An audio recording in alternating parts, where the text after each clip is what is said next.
இளம் பிராயத்தினராக இருக்கிறீர்கள்.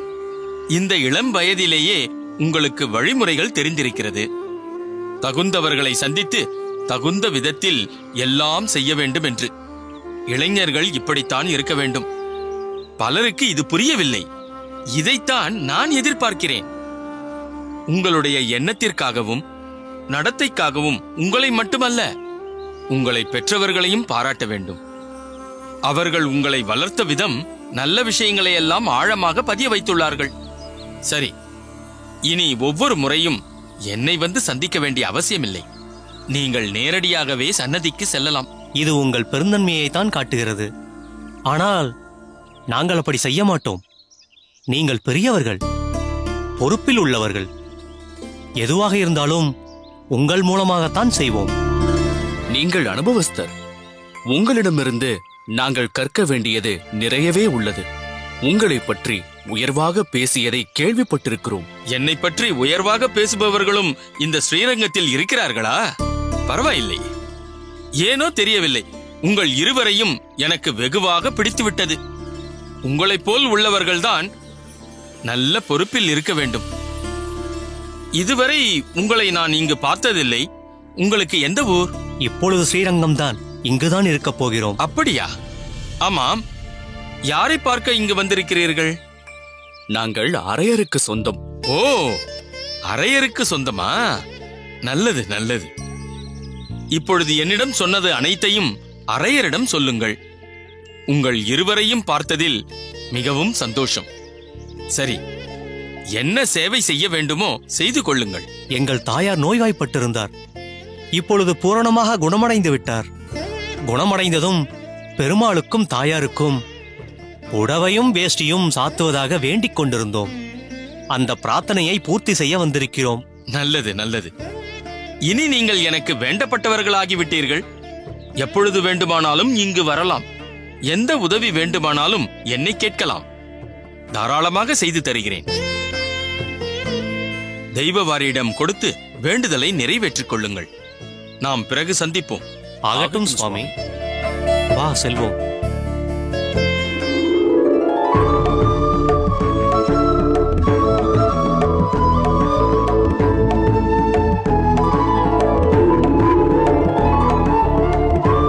சுவாமி, பூர்ணகும்ப மரியாதையை ஏற்று அருளுங்கள். சன்னதிக்கு எழுந்தருளுங்கள். வந்தனம் சுவாமி.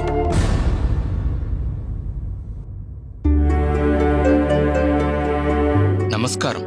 ஆச்சாரியர் இன்று திருக்கோயிலுக்கு எழுந்தருளியதில் அடியனுக்கு மற்றற்ற மகிழ்ச்சி. அணியரங்கரே, உம்மை பார்த்து வெகு நாட்களாயிற்று. நலம்தானே? நலத்திற்கு ஒரு குறையும் இல்லை.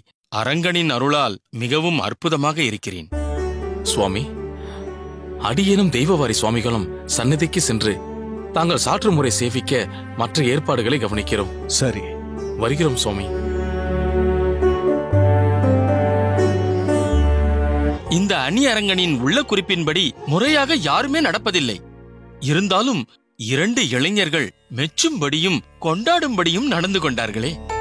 அணியரங்கரே, யார் அந்த 2 இளைஞர்கள்? வந்திருந்தார்களே, நம் கோயிலுக்கு வந்திருந்தார்களே. மணியான பிள்ளைகள். இந்த இளம் வயதில் அவர்களுக்கு இருக்கின்ற பொறுப்பு எது முறையோ அதை கடைபிடிக்க வேண்டும் என்ற நியதி எல்லாம் தெரிந்து வைத்திருக்கிறார்களே. அப்படி எந்த நியதியை கடைபிடித்தார்கள் அந்த இளைஞர்கள்? சின்ன விஷயம்தான், ஆனால் முறை தவறாமல் நடந்து கொண்டார்கள். பிரார்த்தனைக்காக அரங்கனுக்கும் தாயாருக்கும் வஸ்திரங்களை சாற்ற வந்தார்கள். தெய்வவாரி அவற்றை தன்னிடம் கொடுக்கும்படி கேட்டிருக்கிறார்.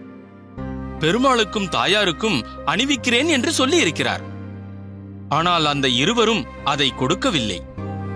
கோயில் அதிகாரி எங்கே, அவர் மூலம் இவ்வஸ்திரங்களை சமர்ப்பிப்பதுதான் முறையாகும் என்று சொல்லிவிட்டு என்னை தேடி வந்து என் கையில் கொடுத்து அதன் பின்பு முறைப்படி சன்னதியில் சேர்த்தார்கள். அடியேன் வகிக்கும் பதவிக்கு அப்படி ஒரு மரியாதையை கொடுத்தார்கள். இந்த இளைஞர்களுக்கு தெரிந்த நடைமுறை கூட இங்குள்ள வயது முதிர்ந்தவர்களுக்கு தெரியவில்லையே. அந்த மணிமணியான 2 இளைஞர்களும் கடைபிடித்த முறையான அணுகுமுறை என் உள்ளத்தை கொள்ளை கொண்டு விட்டது. நான் அப்படியே உருகி போய்விட்டேன். நீங்கள் சொல்வதை பார்த்தால் அவர்கள் நிச்சயம் பாராட்டப்பட வேண்டியவர்கள்தான். கடுமையான அணியரங்கரையே உருக வைத்திருக்கிறார்களே. சரி, அவர்கள் யாராம்? எந்த ஊராம்? ஊர் தெரியவில்லை.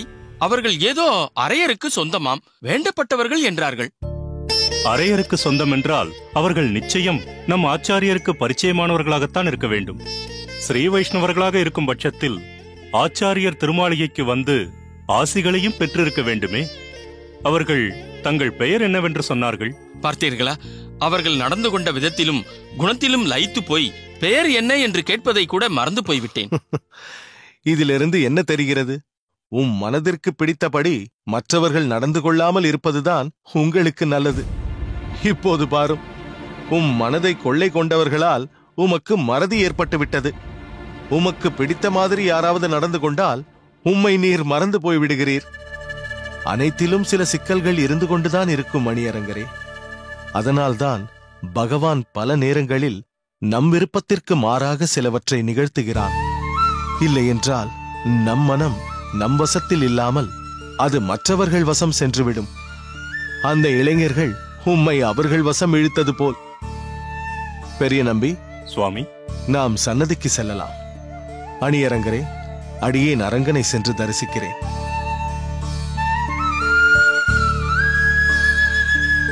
நாம் ஒன்றை மனதில் வைத்து சொன்னால் இந்த ஆச்சாரியர் என்னையே மடக்கி வேறு விதமாக ஒன்றை சொல்லிவிட்டு போகிறாரே. இந்த தெய்வவாரியும் அரையரும் எதை கேட்டாலும் பட்டென்ற ஒரு பதிலை சொல்லிவிடுகிறார்களே என்று யோசித்தேன். இப்போதுதான் புரிகிறது. அனைத்திற்கும் ஒரு பதிலை தயார் செய்து வைத்திருக்கும் சாமர்த்தியத்தை ஆச்சாரியரிடமிருந்துதான் அவர்கள் கற்றிருக்கிறார்கள். என்ன இருந்தாலும் அந்த 2 இளைஞர்களும் மணிமணியானவர்கள், ரத்தினங்கள். சுவாமி, எங்களை உடனே காண வேண்டும் என்று ஆச்சாரியர் அழைத்ததாக மலராண்டன் சொன்னான். உங்களை பார்க்க வேண்டும் என்று சொல்லி அனுப்பியது வாஸ்தவம்தான். அதற்காக கோயில் காரியங்களை அப்படியே போட்டுவிட்டா வந்து விட்டீர்கள்? இல்லை சுவாமி, பகவத் சேவையை பார்த்து பார்த்து செய்ய வேண்டும் என்று தாங்கள்தான் சொல்வீர்கள். அதற்கு குந்தகமாக நடக்க மாட்டோம் சுவாமி.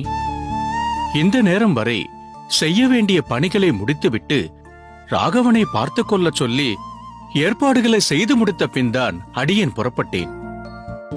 அடியேனும் சேவைகளை செவ்வனே முடித்த பின்புதான் இங்கு புறப்பட்டு வந்தேன் சுவாமி.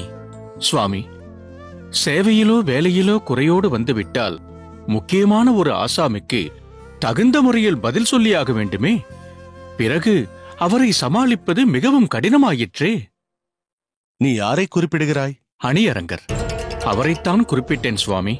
ஓ, அவரைத்தான் குறிப்பிட்டாயா? அடியேன் கேள்விப்பட்ட விஷயத்தின்படி அவர் மிகவும் மாறியிருக்கிறார் என்றல்லவா நினைக்க தோன்றுகிறது. இன்னும் சொல்ல போனால் அவர் சம்பந்தமான ஒரு விஷயத்தை பற்றி கேட்கலாம் என்றுதான் உங்கள் இருவரையும் இங்கு அழைத்து வரச் சொன்னேன். எதை பற்றி கேட்கப் போகிறேன் என்ற குழப்பமா? சொல்கிறேன். எதற்கும் சிடுசிடுவென்கிறார் அணியரங்கர் என்பீர்களே, அவரே 2 இளைஞர்களை வானளாவ புகழ்கிறாரே, அதை பற்றி கேட்கலாம் என்றுதான் உங்களை அழைத்தேன். என்ன, அடியேன் கேள்விப்பட்டது உண்மைதானே? முழுக்க முழுக்க உண்மைதான் சுவாமி. அப்படியென்றால் சரியான தகவல்தான் அடியேனுக்கு கிடைத்திருக்கிறது. என்ன தெய்வவாரி சுவாமிகளே, ஆச்சாரியர் யாரை பற்றி கேட்கிறார்? நீரும் கேள்விப்பட்டது உண்மைதான் என்று சொல்கிறீர்கள். அடியனுக்கு ஒன்றும் புரியவில்லை. ஆச்சாரியர் யாரை பற்றி கேள்விப்பட்டார்? எது உண்மை? உங்கள் சொந்தமான அந்த 2 இளைஞர்களை பற்றித்தான் ஆச்சாரியர் வினவுகிறார். அந்த இளைஞர்கள் அரையருக்கு சொந்தம் என்றுதான் அணியரங்கரும் சொன்னார். என்ன வரரங்க அரையரே, உம்மைத்தான் கேட்கிறேன். உமக்கு எந்த விதத்தில் சொந்தம் அவர்கள்? அதுவும் அடியேனுக்கு தெரியாமல்? அவர்கள் நெருங்கிய சொந்தம்தான் சுவாமி. அடியேனே அவர்களை பற்றி தங்களிடம் சொல்ல வேண்டும் என்றுதான் இருந்தேன். பிறகென்ன தயக்கம்? குறைகளை மட்டுமே கண்டுபிடிக்கும் அணியரங்கரே, சான்றிதழ் கொடுத்து பாராட்டும் அவர்களை நீ அடியேனிடம் அழைத்து வந்திருக்க வேண்டாமோ? அழைத்து வந்திருக்க வேண்டும். ஆச்சாரியரை தரிசிக்க அவர்களும் பெரும் ஆவல் கொண்டிருக்கிறார்கள். அடடா, நீ அவர்களை இங்கு அழைத்து வந்திருக்கலாமே. ஓர் ஆச்சாரியனாக அவர்கள் இருவருக்கும் வாழ்த்துக்களை சொல்லி அனுகிரகத்தையும் ஆசிகளையும் அருள்வதுதானே முறை. நாடி வருவோரை ஆசீர்வதித்து நற்கதிக்கு அழைத்துச் செல்வதுதானே அடியேனின் தர்மம்.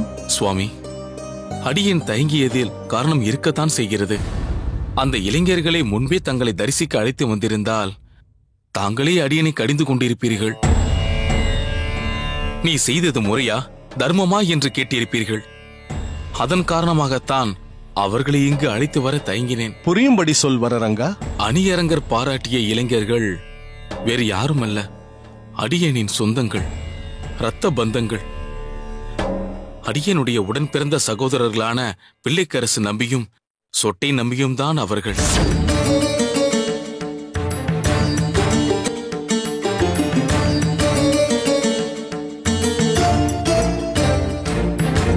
அவர்களை நீ எங்கு சந்தித்தாய்? சுவாமி, அடியேனுடைய தாயாரை பார்க்க சென்ற பொழுது தம்பிகள் தெய்வக்கரசு மற்றும் சொட்டை நம்பியையும் வெகு நாட்களுக்கு பிறகு சந்தித்தேன். அப்போது அவர்கள் இருவரும் அடியேனிடம் அவசியம் ஆச்சாரியரை தரிசித்து அருள் பெற வேண்டும் என்று வேண்டி விரும்பி கேட்டுக்கொண்டார்கள். பகவத் சங்கல்பமாக அடியேனும் தெய்வக்கரசு நம்பியும் தங்களை அடைந்து பெருமாளின் சேவையில் ஈடுபட்டு பிறவியின் பயனை அடைந்து கொண்டிருக்கிறோம். அதேபோல் தங்களையும் தரிசித்து உயர்வான நிலையை அடைய வேண்டும் என்ற தீராத தாகத்துடன் பிள்ளைக்கரசு நம்பியும் சொட்டை நம்பியும் அடியேனிடம் பிரார்த்தித்துக் கொண்டார்கள். அவர்கள் விருப்பத்தை அடியேனால் மறுக்க முடியவில்லை. ஸ்ரீரங்கத்திற்கும் அவர்களை அழைத்து வந்துவிட்டேன். ஆனால் தங்களை தரிசித்து இது பற்றி பேச ஏனோ அடியேனுக்கு தைரியம் வரவில்லை. ஏதோ ஒரு தயக்கம் அடியேனை வாட்டி வதைத்துக் கொண்டே இருந்தது. அடியேனிடம் பேசுவதற்கு உனக்கு ஏன் அவ்வளவு தயக்கம்? என்றும் அந்த அரங்கனிடம் சேவை புரிந்து கொண்டிருக்கும் உன்னிடம் அடியேன் மிகவும் பிரீத்தி உடையவனாகத்தானே இருக்கிறேன். வாஸ்தவன்தான் சுவாமி. இருப்பினும் அடியேனின் தாயார் விஷயமாக பலவிதமான சம்பவங்கள் இப்பொழுதுதான் நடந்து ஓய்ந்துள்ளது. அவர்களை முன்னிட்டே தங்களை பல நாட்கள் தொந்தரவு செய்துவிட்டோமோ என்று அடியேனின் மனது சங்கடப்படுகிறது. இன்னும் சொல்ல போனால் பூர்வாசிரம பந்தங்களால் தாங்கள் இப்பொழுது கொண்டுள்ள தர்மத்திற்கு பங்கம் வரும்படி பல இடைஞ்சல்கள் ஏற்பட அடியேனே காரணம் என்ற குற்ற உணர்வு அடியேனை வாட்டி வதைக்கிறது. அதுவே அடியேனின் தயக்கத்திற்கு காரணம் சுவாமி. தங்களிடம் மட்டுமல்ல, இங்குள்ள யாரிடமும் அவர்கள் அடியேனுடைய தம்பிகள்தான் என்ற உண்மையை சொல்லவில்லை. தெய்வவாரி சுவாமிகளுக்கு அவர்கள் அடியேனுடைய சொந்தம்தான் என்று தெரியுமே தவிர தம்பிகள் என்பது தெரியாது. இப்பொழுது தாங்கள் கேட்டதால் தான் வேறு வழியின்றி தெரிவித்தேன். அந்த அரங்கனை அணியரங்கர் மூலம் தங்களுக்கு தெரிவிக்கும்படி செய்திருக்கிறான். அதற்கு மாறாக அடியேன் முன்பே அவர்களை தங்கள் முன் அழைத்து வந்திருந்தால் பூர்வாசிரம சம்பந்தம் என்று தாங்கள் அவர்களை பார்க்க மறுத்திருப்பீர்கள். உன் தீர்மானம் மிகவும் தவறு. நீ ஏன் அப்படி ஒரு தவறான முடிவுக்கு வர வேண்டும்? அடியேன் அவர்களை பார்க்க மாட்டேன் என்று யார் சொன்னது? ஒரு விதத்தில் இன்று அடியேனுக்கு பெருமையாகவே இருக்கிறது. ஒரு காலத்தில் அடியேன் எண்ணியதுண்டு. சிறு வயதிலேயே பல சாஸ்திரங்களை கற்று பெரும் புகழ் அடைந்து ஒரு ஸ்திரீயை கைப்பிடித்து அதன் பிறகு ராஜபோக வாழ்க்கையை வாழ்ந்து 4 புதல்வர்களை பெற்று இப்படி சம்சாரத்தில் உழன்று பல நாட்களுக்கு பின்னர்தான் இப்போது ஏற்றுக்கொண்டிருக்கும் சந்நியாச தர்மத்தை ஏற்கும்படி ஆயிற்றே. இந்த துறவரத்தை சிறு பிராயத்திலேயே ஏற்றிருக்க கூடாதா என்று பல நாட்கள் அடியேன் எண்ணியதுண்டு. ஆனால் இப்போது அந்த எண்ணம் தவறு என்று புரிகிறது. ஒவ்வொரு கிரகஸ்தனும் குடும்ப வாழ்க்கையில் ஈடுபட்டு சந்ததிகளை பெறுவதென்பது சம்பிரதாய அபிவிருத்திக்காகவும் பல ஜென்மங்களாக பெருமாளுக்கு சேவை செய்து அது முழுமையடையும் வண்ணமாக ஒரு வைணவ குடும்பத்தில் பிறவி எடுக்கச் செய்து அந்த ஆத்மாவையும் கரை சேர்ப்பதற்காகவும் தான். புல், புழு, பறவை, விலங்கு என்று பல ஜன்மாக்களுக்கு பிறகு ஆத்மா இந்த மனுஷ சரீரத்தை எடுக்கிறது. அதிலும் ஒரு சில சுக்ருதம் பெற்ற ஆத்மாக்கள் சிறந்த பக்தர்களுக்கும் ஞானவான்களுக்கும் குழந்தைகளாக பிறவி எடுத்து பூரண ஞானத்தை தன் தகப்பனாரிடமிருந்து பெற்று பகவானுக்கு தொண்டு செய்து துன்பங்களே இல்லாத பகவானின் வாசஸ்தலமான வைகுண்டத்தை அடைகிறார்கள். இதுதான் கிரகஸ்தாசிரமத்தின் தாத்பரியம். அவ்வகையில் பார்த்தால் ஒரு கிரகஸ்தனாக அடியேன் வாழ்ந்த காலத்தில் அடியேனின் பூர்வாசிரமத்தில் புத்திரர்களாக நீ, தெய்வக்கரசு மற்றும் உன் தம்பிகள் பிள்ளைக்கரசு, சொட்டை நம்பி 4 ஒரு உயர்வான சிரேஷ்டர்களாக திகழ்கிறீர்கள். ஒரு உன்னதமான வைணவ சிரேஷ்டர்களை ஈன்றெடுக்க வேண்டும் என்பதற்காகத்தான் பகவான் அடியேனை சில ஆண்டுகள் கிரகஸ்தாசிரம தர்மத்தை கடைபிடிக்கும்படி செய்திருக்க வேண்டும் என்று நினைக்கிறேன். உங்களில் யாராவது ஒருவன் அபத்தனாக ஆகியிருந்தால் கூட அந்த துர்பாக்கிய நிலைக்கு அடியேனே காரணமாக போயிருப்பேன். அப்படி ஒரு நிலையை இந்த கடையேனுக்கு ஏற்படுத்தாமல் ஒரு பெரிய அனுகிரகத்தை அந்த அரங்கன் அடியேனுக்கு அளித்திருக்கிறான். வரரங்கனான நீ அரையர் சேவையிலும் தெய்வக்கரசு நம்பி அடியேனின் ஆச்சாரியர் மணக்கால் நம்பி ஆசிரமத்தில் சேவை செய்பவனாகவும், பிள்ளைக்கரசு மற்றும் சொட்டை நம்பி இருவரும் இரும்பிதயம் கொண்டவர்களாலும் கனிவாக போற்றிக் கொண்டாடப்படுகிறார்கள் என்று கேள்விப்படும் போது அடியேனுக்கு மிகவும் பெருமையாக இருக்கிறது. வரரங்கா, எப்படி உங்களுக்கெல்லாம் ஒரு ஆச்சாரியனாக இங்கு இருக்கிறேனோ அதே போல் உன் தம்பிகளுக்கும் இருப்பேன். ஒரு சரணடைந்த சிஷ்யர்களாக அவர்களை நிச்சயம் பார்ப்பேன். உன் தம்பிகள் தாராளமாக அடியேனை தரிசிக்கலாம். எனவே ஆச்சாரியர் உங்கள் இருவரையும் அனுகிரகிக்க சித்தமாக இருக்கிறார் என்று உன் தம்பிகளிடம் தெரிவித்துவிடு. மிகவும் சந்தோஷம் சுவாமி. இன்றே அவர்களிடம் தெரிவித்து விடுகிறேன். அரையரே, நாளையே அவர்கள் இருவரையும் நம் ஆச்சாரியரின் திருமாளிகைக்கு அழைத்து வாருங்கள். சற்று பொறு தெய்வவாரி. அணியரங்கரின் விருப்பத்தின் பேரில் பிள்ளைக்கரசுவும் சொட்டை நம்பியும் கோயிலிலேயே ஏதாவது ஒரு சேவையை செய்து கொண்டிருக்கட்டும். அவர்கள் இருவரையும் அடியேன் அங்கு வந்தே காண பிரியப்படுகிறேன். சிஷ்யர்களை அனுகிரகிப்பது அடியேனின் தர்மம் என்றாலும் நற்சிந்தனை உள்ள வைஷ்ணவ சிரேஷ்டர்களை அவர்கள் இருக்கும் இடத்திற்கே வந்து காண்பதுதானே முறை. தங்கள் விருப்பப்படியே சுவாமி. சரி, நீங்கள் இருவரும் கோயிலுக்கு சென்று உங்கள் சேவையை தொடருங்கள். உத்தரவு சுவாமி. விதிமுறைகளை கடைபிடிப்பது நல்ல விஷயம்தானே. அதை செய்ததால் தானே அணியரங்கரும் எங்களுடன் அன்பாக பழகுகிறார். பொறுப்பில் இருப்பவர்கள் சில விதிமுறைகளை விதிப்பார்கள். அதை மற்றவர்கள் கடைபிடிக்க வேண்டும் என்று எதிர்பார்ப்பார்கள். அப்படி ஒரு எதிர்பார்ப்பு அணியரங்கருக்கு இருப்பதில் தவறொன்றும் இல்லையே. அப்பா பிள்ளைக்கரசு நம்பி, ஒரு நிகழ்ச்சியை கருத்தில் வைத்துக் கொண்டு அணியரங்கர் செய்வது அனைத்தும் உத்தமமான செயல் என்றும் அவர் உதிர்க்கும் வார்த்தைகள் அனைத்தும் வேதவாக்கு என்றும் முடிவு கட்டி விடாதே. அணியரங்கர் நடந்து கொள்ளும் விதம் உச்சிதமாக இருந்தால் நம் ஆச்சாரியர் ஏன் அவர் விஷயத்தில் பார்த்து நடந்து கொள்ளும்படியும் சில விஷயங்களில் ஒதுங்கியே இருங்கள் என்றும் சொல்லப் போகிறார்? சரியாகச் சொன்னீர்கள் பிள்ளைகளா. ஒரே அடியாக அணியரங்கர் சார்பாக சாய்வதும் அவர் பிரயோகிக்கும் வார்த்தைகளை நாமும் கைக்கொள்வதும் நமக்கு சரிவராது. ஆச்சாரியரின் அடியொற்றித்தான் நாம் நடக்க வேண்டும். அதை நாங்கள் நன்றாக உணர்ந்திருக்கிறோம் சுவாமி. யார் யாரிடம் எப்படி நடந்து கொள்ள வேண்டும், எத்தகைய வார்த்தைகளை செயல்களை பின்பற்ற வேண்டும் என்று எங்களின் தாய் நன்றாகவே விளக்கி கூறியுள்ளார். அவ்வகையில் அதிகாரி அணியரங்கரின் வயதிற்கும் அனுபவத்திற்கும் மதிப்பளிக்கிறோம். அதற்காக அவர் செய்வது அனைத்தையும் ஏற்கிறோம் என்று அர்த்தமில்லை. அப்படி என்றால் சரி, நீங்கள் விவரமாகத்தான் இருக்கிறீர்கள். புதிதாக இங்கு ஸ்ரீரங்கத்திற்கு வந்திருப்பதால் கண்டதே காட்சி கொண்டதே கோலம் என்று இருந்துவிட வேண்டாம். நிச்சயம் அப்படியெல்லாம் இருக்க மாட்டோம் அண்ணா. தீயவை ஒதுக்கி நல்லதையே கைகொள்வோம். ஆச்சாரியாரின் அனுகிரகத்தையும் பெறுவோம். நல்லது அண்ணா, உங்களிடம் ஒன்றை சொல்ல வேண்டும் என்று இருந்தேன். ஆனால் அதற்குள் உரையாடல் வேறு திசையில் சென்று விட்டது. சொல் பிள்ளைக்கரசு. நேற்றைய தினம் உங்களது அபிநயம் கண்டோம். வெகு நேர்த்தி. அங்க அசைவுகளை அற்புதமாக அபிநயித்து அந்தந்த புராண இதிகாச சம்பவங்களை கண்முன்னே கொண்டு வந்து நிறுத்தினீர்கள். அதற்கு நீங்கள் காட்டிய பிரயாசை மிகவும் கொண்டாடத்தக்கது. இருப்பினும் என்ன இருப்பினும் தயங்காமல் சொல். அபிநயத்தில் ஏதாவது குறைகள் இருந்ததா? அபிநயத்தில் குறைகளா? வாய்ப்பே இல்லை அண்ணா. தங்களுக்கு ஆச்சாரியரின் அருள் பூரணமாக இருக்கையில் குறைகள் இருக்க முடியுமா? அனைத்தும் அருமையே. இருப்பினும் மிகவும் ஸ்ரத்தையுடன் ஆத்மார்த்தமாக அபிநயிக்கும் சேவைக்கு மேலும் வலு சேர்க்கும் விதமாக ஒரு யோசனை. அது என்னப்பா யோசனை? அந்தந்த பாசுர வரிகளுக்கு ஏற்ப அர்த்தம் கொடுக்கும் வகையில் தாங்கள் பலவிதமான அபிநயங்களை பிடித்துக் காட்டுகிறீர்கள். கோயிலுக்கு வரும் பக்தர்களும் சேவார்த்திகளும் உணர்ந்து ரசிக்கிறார்கள். அதற்கு வலு சேர்க்கும் விதமாக அந்த பாசுரங்களில் வர்ணிக்கப்படும் சூழ்நிலை காட்சிகள் போன்றவற்றை சித்திரங்களாக வரைந்து திருநடனம் புரியும் தங்களுக்கு பின்புறம் அந்த சித்திர வேலைப்பாடுகளை திரைகளாக நிறுத்தினால் பார்ப்பவர்களுக்கு மேலும் வியப்பும் லயிப்பும் ஏற்படும். அந்த திரை ஓவியங்கள் வர்ணிக்கப்படும் சூழலுக்கே அழைத்துச் சென்று பாசுரத்துடன் ஒன்றச் செய்யும். அண்ணா சொன்னதைதான் அடியேனும் சொல்ல வந்தேன்.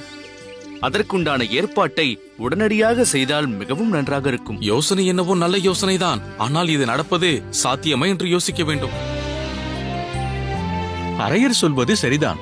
இது எதற்கு வேண்டாத வேலை, வீண் செலவு என்று அங்கலாய்ப்பார் அந்த அணியரங்கர். ஏதோ இந்த அளவிற்கு இப்போது நடக்கும் அரையர் சேவையை அவர் அனுமதிப்பதே பெரிய விஷயம்.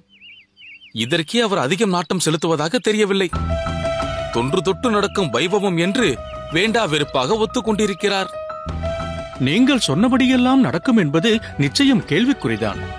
அது மட்டுமல்லாமல் உங்கள் யோசனையை முதலில் நம் ஆச்சாரியருக்கு தெரியப்படுத்த வேண்டும், அனுமதியும் பெற வேண்டும். இதற்கு நம் ஆச்சாரியர் உடன்படுவாரா என்பது சந்தேகம்தான். அனுமதிக்க மாட்டேன் என்று யார் சொன்னது?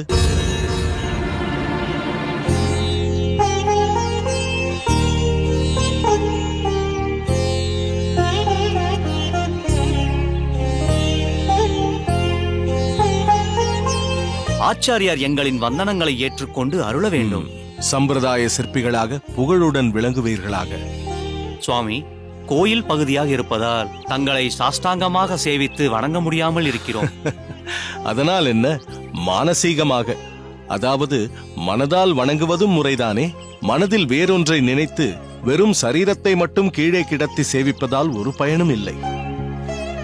நீங்கள் மனதால் ஒருமித்து வந்தனங்களை சேவிப்பீர்களானால் அதுவே மிகச் சிறப்பு வாய்ந்தது, உயர்வானது. நாங்கள் ஆத்மார்த்தமான வந்தனங்களையே தங்களுக்கு சமர்ப்பிக்கிறோம் சுவாமி. அது மட்டுமல்ல, மனம், வாக்கு, காயம் இம்மூன்றாலும் தங்களை வணங்குகிறோம் சுவாமி. மிக்க சந்தோஷம். என்ன திருவரங்க அரையரே, மிக அற்புதமான ஓர் யோசனையை இவர்கள் தெரிவிக்கிறார்கள்.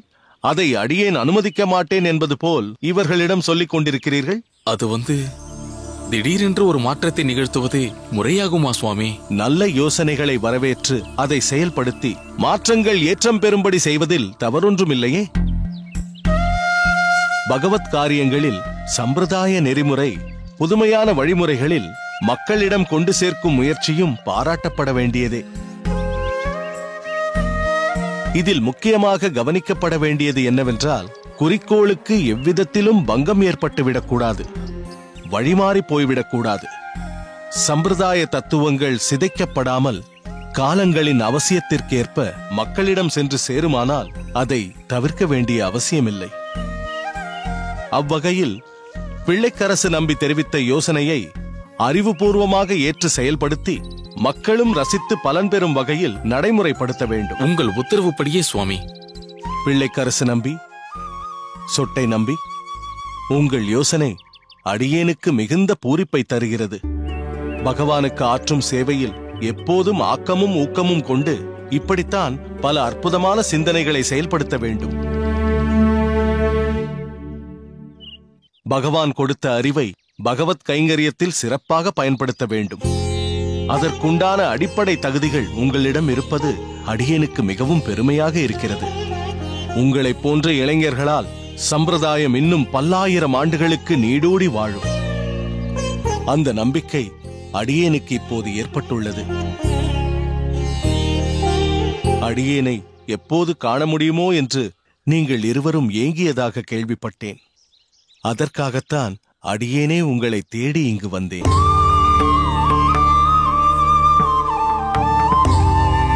அடியேன் உங்களுக்கோ உங்களின் தாய்க்கோ விரோதம் பாராட்டுபவன் அல்ல.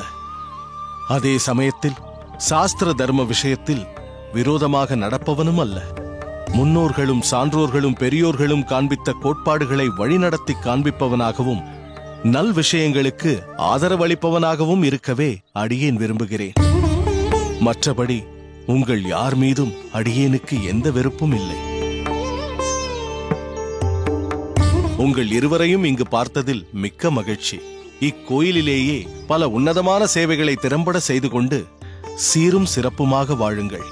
உங்கள் இருவருக்கும் அடியேனின் ஆசிகள். சுவாமி, தாங்கள் இவர்களுக்கு கோயிலில் எந்தவிதமான கைங்கரியங்களை அளிக்கலாம் என்று தெரிவிக்க வேண்டும். இக்கோயில் பெரிய கோயில் என்றே அழைக்கப்படுகிறது. எனவே பெரும் பணிகள் இங்கே நடைபெற வேண்டியிருக்கிறது. உற்சவங்கள் என்றாலே பல முன்னேற்பாடுகள் அவசியம். எனவே அதற்குண்டான திட்டமிடுதலை இவர்கள் இருவரும் மேற்கொள்ளட்டும். தெய்வவாரி, சுவாமி, இன்று முதல் இவர்களை நம் கோயில் கைங்கரியத்தில் ஈடுபடுத்து. உற்சவங்களை கவனிக்கும் பொறுப்பில் இவர்களுக்கும் ஒரு பங்கு அடியேன் கொடுக்க சொன்னதாக அணியரங்கரிடம் தெரிவித்துவிடு. இதற்கு அணியரங்கர் ஒரு மறுப்பும் சொல்ல மாட்டார் சுவாமி. காரணம், இவர்கள் மீது அணியரங்கருக்கு அலாதியான அன்பு. அதைத்தான் அன்றே பூரிப்போடு அடியனிடம் தெரிவித்து விட்டாரே அணியரங்கர். இதுவும் இவர்களுக்கு இருக்கும் உன்னதமான திறமைதான். சிடுமூஞ்சிக்காரர்களை நம் வழிக்கு கொண்டு வந்து நண்பர்களாக ஆக்குவது மிக கடினமான விஷயம். அதில் இவர்கள் இருவரும் கை தேர்ந்தவர்களாக இருப்பதால் கோயிலுக்கு வரும் சேவார்த்திகளையும் சில பெரிய மனிதர்களையும் பக்குவமாக இவர்களே அணுகி உபசரிக்கட்டும். ஆகட்டும் சுவாமி. அரங்கனின் புது சேவகர்கள் பிள்ளைக்கரசு மற்றும் சொட்டை நம்பி இருவரும் நம்மோடு சேர்ந்து வர அழகிய மணவாள பெருமாளை நாம் கூடியிருந்து சேவித்துக் குளிர்வோம். வாருங்கள்.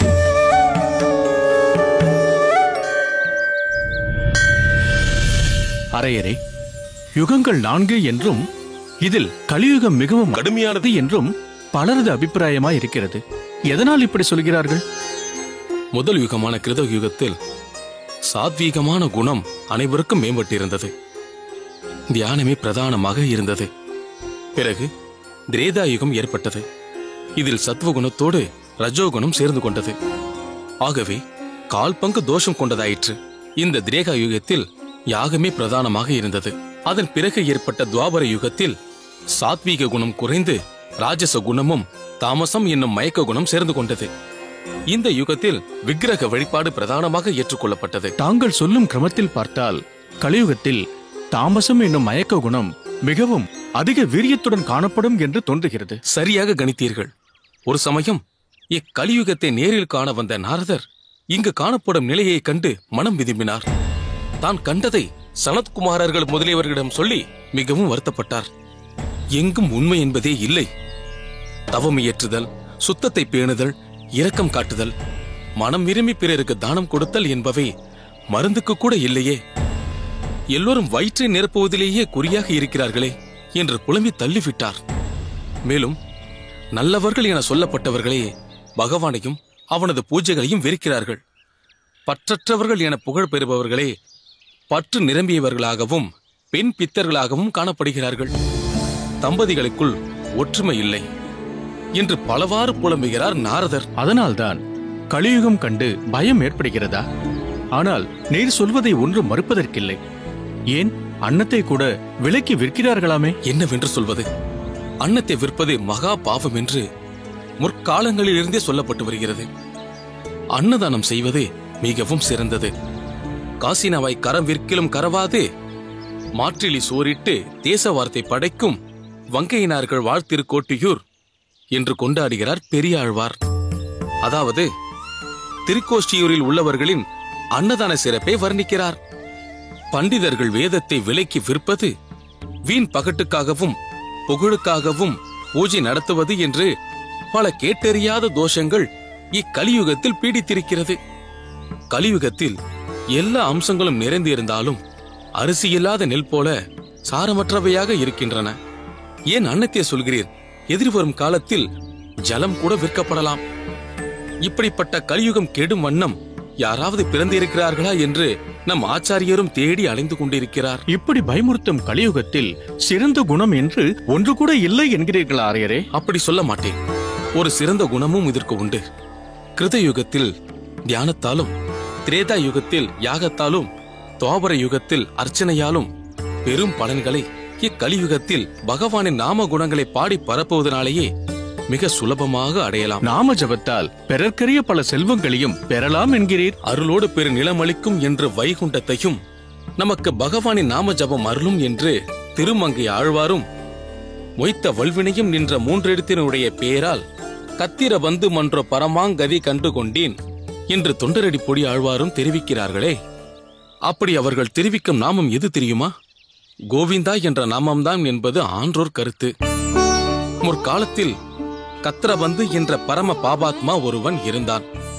அவன் நாரதர் உபதேசித்த கோவிந்தா எனும் நாமத்தை சதா உச்சரித்து பின்னர் உயர்ந்த கதியை பெற்றான். இதையெல்லாம் கருத்தில் கொண்டுதான் தாங்களும் அபிநயம் மூலம் பகவானின் நாமத்தை பாடி ஓய்வடைய வழி தேடிக் கொண்டிருக்கிறீர் போலிருக்கிறது. தெய்வவாரி சுவாமிகளே, அடியேன் மட்டுமல்ல, அதை அனுபவிப்பவர்கள் அனைவரும் உயர்ந்த கதியை அடைய வேண்டும் என்பதே அடியனின் மேலான விருப்பம். அடியனின் அபிநயத்தை தவிர தனியாக நாம சங்கீர்த்தனமும் இக்கோயிலில் நடைபெற வேண்டும். அம்புஜம், சுவாமி, அம்மா எங்கே? அம்மா பூஜை அறையில் இருக்கிறார்கள். என்னது? அம்மா போய் இவ்வளவு நேரமாகியும் பூஜை அறையை விட்டு வெளியே வராமல் அங்குதான் இருக்கிறார்களா? பொதுவாக அவர்கள் அப்படி இருந்ததில்லை. அது என்னவோ தெரியவில்லை, இன்று அதிகாலையிலேயே எழுந்து விட்டார்கள். அதன்பின் அந்த அறைக்கு சென்றவர்தான் வெளியே வரவே இல்லை. ஆச்சாரியரின் உடல்நிலை சரியில்லை என்று நீங்கள் நேற்று சொன்னதிலிருந்தே அம்மா மனமுடைந்து போய்விட்டார்கள். பெருமாளிடம் முறையிடுகிறார்கள் என்று நினைக்கிறேன். அதுதான் இத்தனை தாமதமாகிறது. அப்படியா? முதலில் அம்மாவை சென்று பார்ப்போம், வாருங்கள். கிருஷ்ணா, கிருஷ்ணா, கிருஷ்ணா, கிருஷ்ணா, கிருஷ்ணா. அம்மா, கிருஷ்ணா, அம்மா.